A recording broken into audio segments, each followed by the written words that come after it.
안녕하세요. 20년 경력의 상속사건 특화 로펌, 법무법인 천명의 경태현 대표 변호사입니다.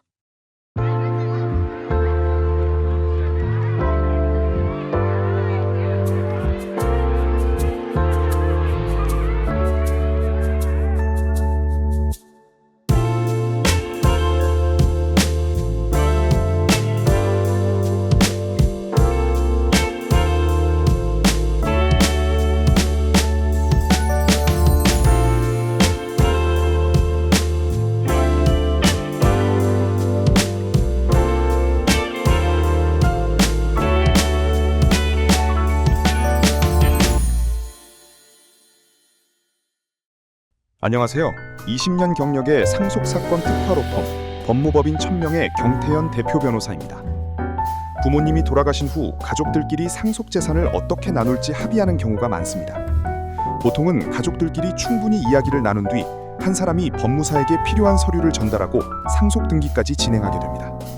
그런데 나중에 등기부등본을 확인해보니 내가 알고 있던 가족 간의 합의 내용과 전혀 다른 지분으로 상속 등기가 되어 있다면 어떻게 해야 할까요? 특히 상속 등기를 맡긴 가족에게 인감도장과 인감증명서까지 건네준 상황이라면 단순히 나는 그런 내용에 동의한 적이 없다고 주장하는 것만으로 등기를 바로잡을 수 있을까요?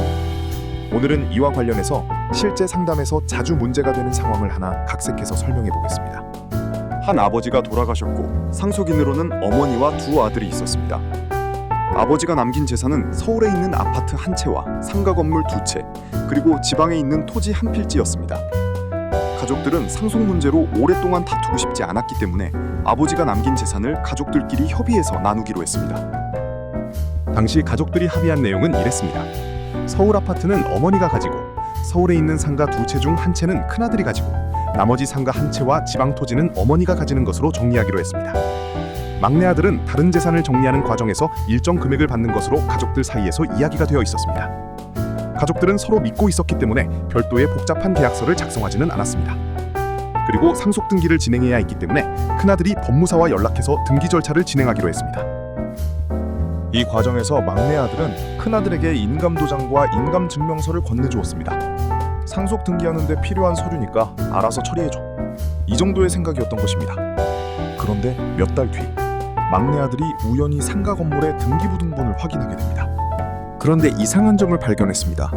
자신이 알고 있던 가족 간의 합의와 달리 해당 상가의 지분 상당 부분이 큰아들 앞으로 등기되어 있었던 것입니다. 막내 아들은 깜짝 놀랐습니다. 우리가 이렇게 나누기로 한 적이 없는데. 알고 보니 상속재산 분할 협의서에는 가족들이 당초 이야기했던 내용과 다른 지분이 기재되어 있었고 그 협의서를 근거로 상속 등기까지 완료되어 있었던 것입니다.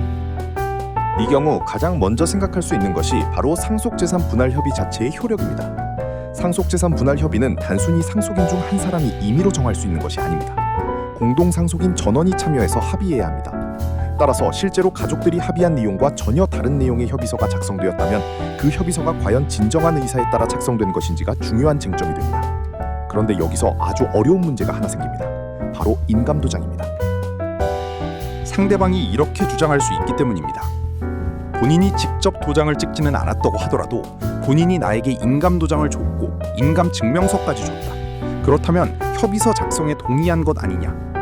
실제로 상속재산 분할 협의서에 본인의 인감이 날인되어 있다면 소송에서는 이 부분이 상당히 중요하게 작용합니다.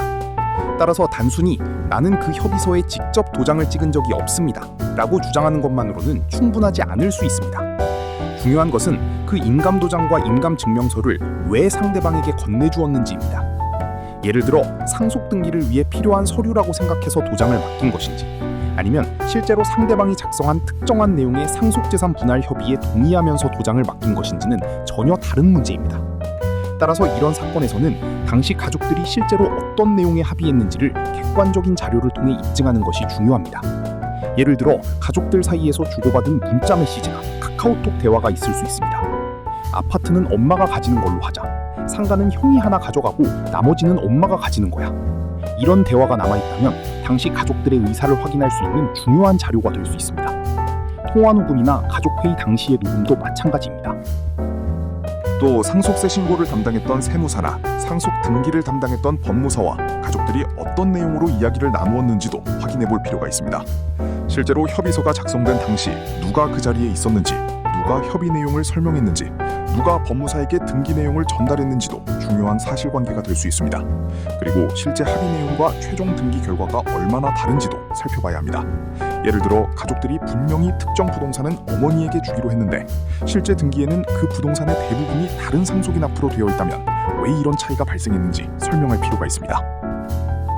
특히 그 결과 특정 상속인에게 상당한 재산상 이익이 돌아갔다면 협의서 작성 과정 전체를 더욱 꼼꼼하게 살펴볼 필요가 있습니다. 다만 여기서 반드시 주의해야 할 것이 있습니다. 가족끼리 실제 합의한 내용과 등기가 다르니까 무조건 등기가 무효다. 이렇게 단순하게 생각해서는 안 됩니다. 실제 소송에서는 상속재산 분할 협의서의 작성 경위와 인감도장의 교부 경위, 당시 당사자들의 의사, 협의서의 내용, 등기 과정 등을 종합적으로 판단하게 됩니다. 그리고 협의서가 무효라고 판단되더라도 그에 따라 이미 이루어진 등기를 어떤 방식으로 바로잡을 것인지 역시 별도의 법률적인 검토가 필요합니다. 경우에 따라서는 잘못된 등기에 대한 말소 등기 청구 등의 문제가 발생할 수 있고, 공동상속인 사이의 분쟁에서는 상속 회복 청구권과 그 제척 기간 문제가 함께 검토되어야 하는 경우도 있습니다. 따라서 오래된 상속 등기라고 해서 무조건 해결할 수 없는 것도 아니지만, 반대로 원인 무효라고 생각한다고 해서 언제든지 아무런 제한 없이 등기를 뒤집을 수 있는 것도 아닙니다. 결국 이런 사건에서 가장 중요한 것은 처음 가족들이 실제로 어떤 내용에 합의했는지를 입증하는 것입니다. 그리고 여기서 한 가지 꼭 기억하셨으면 합니다. 인감도장과 인감증명서를 다른 가족에게 맡겼다는 사실과 그 가족이 작성한 모든 상속재산 분할 내용에 동의했다는 것은 반드시 같은 의미가 아닙니다. 하지만 일단 본인의 인감이 날인된 협의서가 존재한다면 그 협의서의 내용이 자신의 진정한 의사와 달랐다는 사실을 입증하는 일이 결코 쉽지는 않습니다. 그래서 상속 등기를 다른 가족에게 맡길 때에는 가족이니까 알아서 해주겠지라고 생각하기보다는 실제 합의한 상속재산의 분배 내용을 문서로 명확하게 남겨두는 것이 가장 안전합니다. 그리고 이미 실제 합의와 다른 상속 등기가 이루어진 것을 발견했다면 먼저 등기부등본만 확인할 것이 아니라 당시 작성된 상속재산 분할 협의서와 인감증명서, 등기 신청 과정에서 제출된 서류, 가족들 사이의 문자와 카카오톡, 녹음 파일 등 관련 자료를 최대한 확보해야 합니다. 그 자료들을 바탕으로 실제 합의 내용과 현재 등기 내용이 어떻게 다른지 확인하고 상속재산 분할 협의 자체의 효력과 등기 말소 가능성, 그리고 상속 회복 청구권 등의 기간 문제까지 함께 검토해야 합니다. 가족 간의 상속 문제는 처음에는 단순한 믿음에서 시작하지만 한번 재산의 소유권이 등기로 확정되고 나면 이를 다시 바로잡는 과정은 생각보다 훨씬 복잡해질 수 있습니다. 가족에게 인감도장을 맡기는 것보다 더 중요한 것은 가족들 사이에서 합의한 내용을 명확하게 남겨두는 것입니다. 그리고 이미 실제 합의와 다른 상속 등기가 이루어진 상황이라면 가족끼리 한 약속이니까 당연히 인정되겠지라고 생각해서 시간을 보내기보다는 관련 서류와 증거를 확보한 뒤 상속 영역 전반에 걸쳐 다양한 업무를 전문적으로 수행하고 있는 저희 법무법인 1000명을 통해 구체적인 법률 검토를 받아보시는 것이 좋겠습니다.